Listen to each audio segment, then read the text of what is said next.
بسم اللہ الرحمن الرحیم۔ عزیز دوستوں، آج ہم پڑھیں گے غالب کے اوپر کتاب۔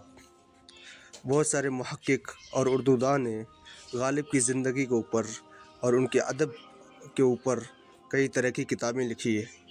اردو ادب میں غالب ایک سورج کی طرح ہے جس کے بنا اردو ادب تکمیل تک نہیں پہنچتا۔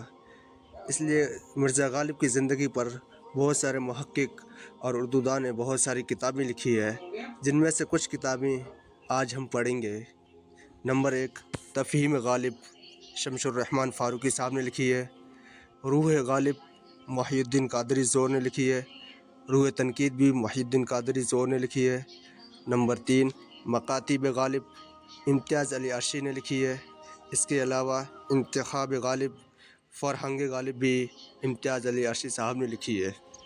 نمبر 4، انشاء غالب، رشید حسن صاحب نے لکھی ہے۔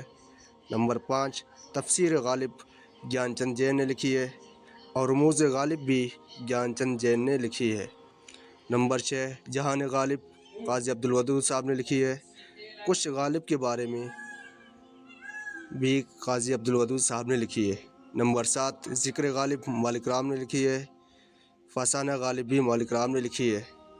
دوستوں، اسی طرح بہت سارے لوگوں نے غالب کے اوپر اور بھی کتابیں لکھی ہے، جس میں سے کافی اہم جو کتابیں تھیں میں نے آپ کے سامنے بیان کر دی ہے۔ اس طرح کے کوشچن غالب کی زندگی کے اوپر لکھی ہوئی کتابوں میں کئی آتے ہیں۔ دوستوں، فروغ اردو کے لیے ہمارے چینل راہ اردو چینل کو سبسکرائب ضرور کریں۔